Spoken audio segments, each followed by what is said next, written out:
Hi students, in this class we are going to discuss about principles of procurement. It's a very important topic that you should understand the meaning of procurement first.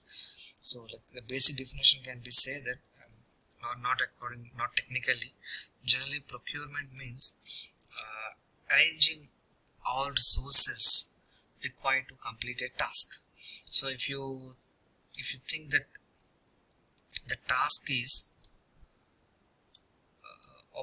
the task is a project, so arranging all requirements to complete project successfully, it can be basically defined as a procurement. So the reference textbook is Alan Turner, so please refer to the reference textbook. So Alan Turner describes it as who should carry the risk, in the project, who should carry the risk, and how the right choice of procurement route. So there are various procurement routes, various procurement options are available for a construction project. So how can you make a right choice of procurement route, and how can you ensure that the risk is allocated to whichever party is best placed to manage it, like client or contractor. Client means generally called as the owner of the project, and contractor can be the person, the organization or the person who is going to construct the project. So in nowadays procurement, this is all taken from the textbook like Mark Hackett, which is e-library, which is available in e-library. You can see that procurement is the process of acquiring goods and or services from a supplier or service provider. So it's a general business procurement definitions. But coming to construction projects, in today's construction projects, it's have vast in scope. Nowadays construction projects are vast in scope, requires several designers, specialist contractors, and every construction project requires some considerable time to complete. So requirement to follow standards and regulations, interactions between professional consultants, value for money, accountability, contractor relationships, and client specific business objectives. The client objectives, the client requirements are a very important term which you need to consider for procurement. So hence construction projects are based on simple established principles of addressing cost, quality, and time. So we have an eternal triangle where the definition of cost, quality, and time is very important. So if you say this, if the cost is having high priority, then it has to balance quality and time. If the time is have higher priority, it has to balance cost and quality. If the quality has priority, then cost and time has to be managed. So these are the three factors which plays a major role in selection of a project procurement route. So this is a triangle where you can see this, the time and quality. If you can observe, the time and quality have impact on the project. So if your priority is time, then cost and quality will be affected. If your priority is cost and time, then quality will be affected. So these are the basic principle of procurement. You can see the recommendations that how the priorities are protected, outline the various implications, method of procurement has to be determined. So now procurement options. So what do you mean by procurement options? Sample interpretation of the time, cost, and quality can be derived from three procurement routes provided in the figure. So particular circumstances of each project may result in different conclusions as to the procurement route that best satisfies the priorities of time, cost, and quality. So in this condition, there might be a different procurement option. In this condition, where is a procurement different option. So according to the preferences, various procurement option, different procurement option has to be selected. If you see, there are some important terms from procurement options. Selection of a procurement strategy.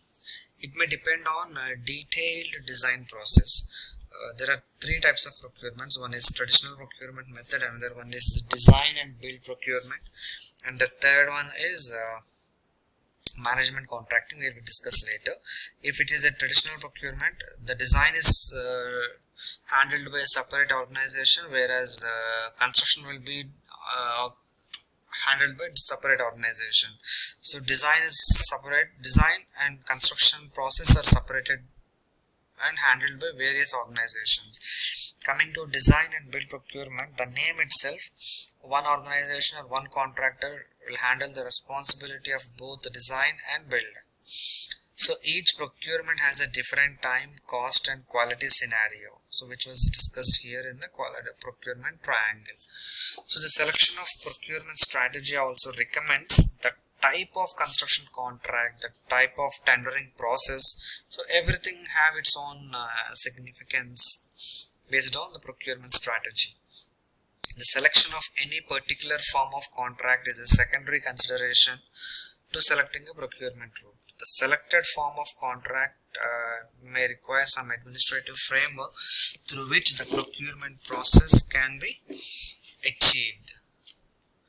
So coming to the next part, so we have to study about CDM, which is Construction Design and Management Regulations, updated 2015 version.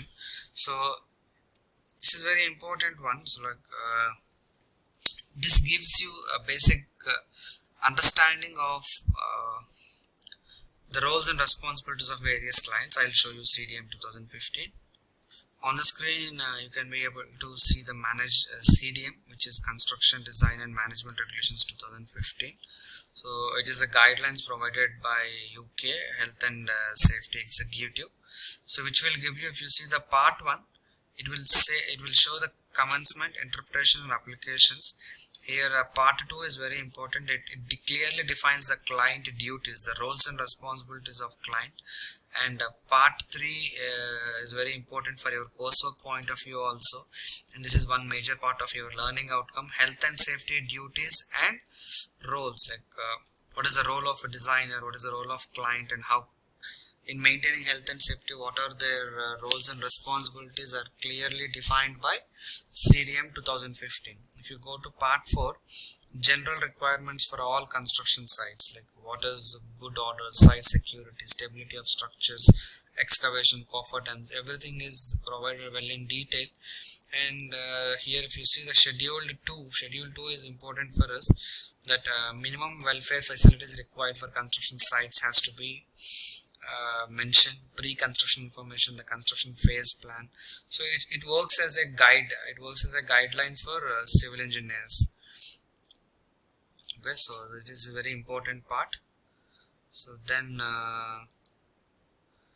you can see that CDM 2015 places statutory legal responsibility or statutory duties on clients, principal designers and contractors to plan, coordinate and manage. This is the major part, like manage health and safety throughout all stages of a construction project. However, the principal contractor is responsible for health and safety during the construction phase of the contract. The principal contractor is responsible for health and safety during the construction phase of the contract.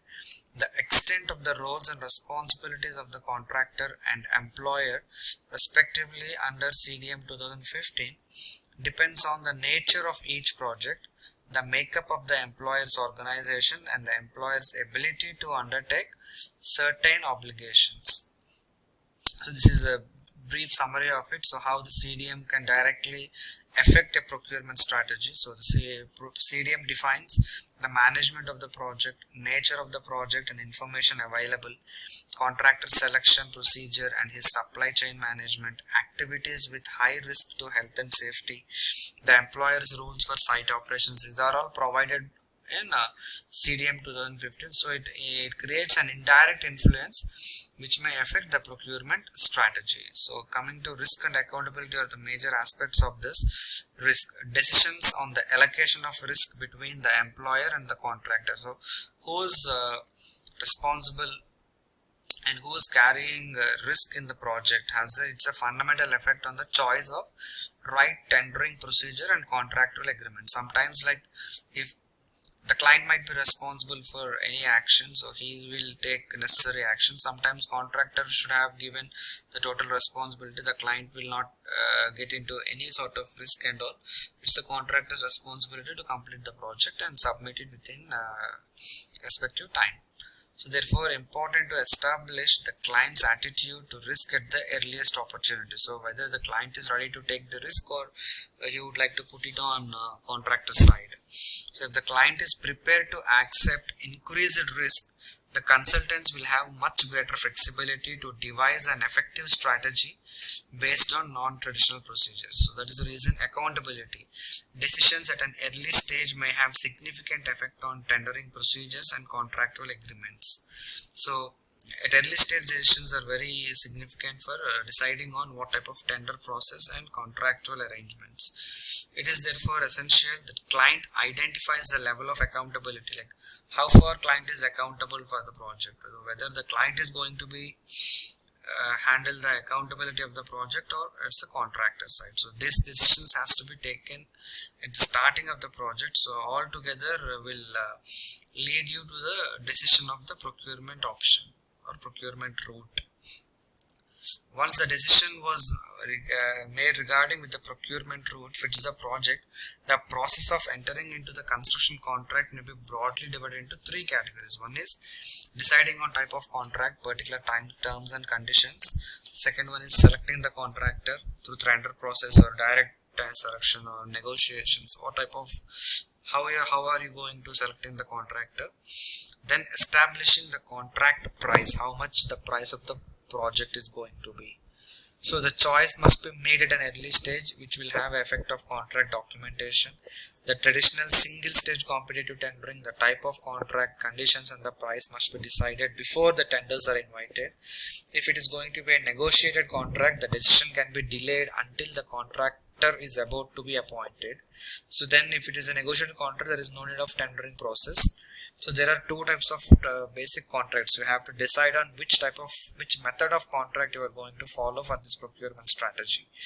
The one is NEC JCT. NEC means the new engineering contract, and the second one is the joint contracts tribunal. So which method of contract you are going to follow. So the selection of contractor and the tendering procedure. The purpose of any tendering procedure is to select a suitable contractor at a time appropriate to the circumstances and also to obtain a proper time and acceptable tender or offer upon which the contract can be responsible for. The statement emphasizes that the purpose of tendering is majorly for the selection of the contractor and obtaining a tender or an offer to carry out the works. So what do you mean exactly by the establishing price and time? So however, the cost and time are very major aspects of any project. So tendering process was only concerned with establishing which contractor would submit the lowest price based on the design. This is the basic theme of tender process. However, where the contractor is partially or wholly involved in the design, like whether is it like traditional type of procurement or it's a design and build procurement, where circumstances require that construction commences before the design has been completed, or for any other reason time alone may not be the factors to be taken into account. A tender offer is not just a price but also a standard of quality and a time within which the work will be completed. If any decision has taken wrong in selection of the contractor, it has severe effects on the contract completion or during the contract stage also. So this is a major part. Okay, thank you so much. So in this class we are going to discuss about the principles of procurement. Thank you.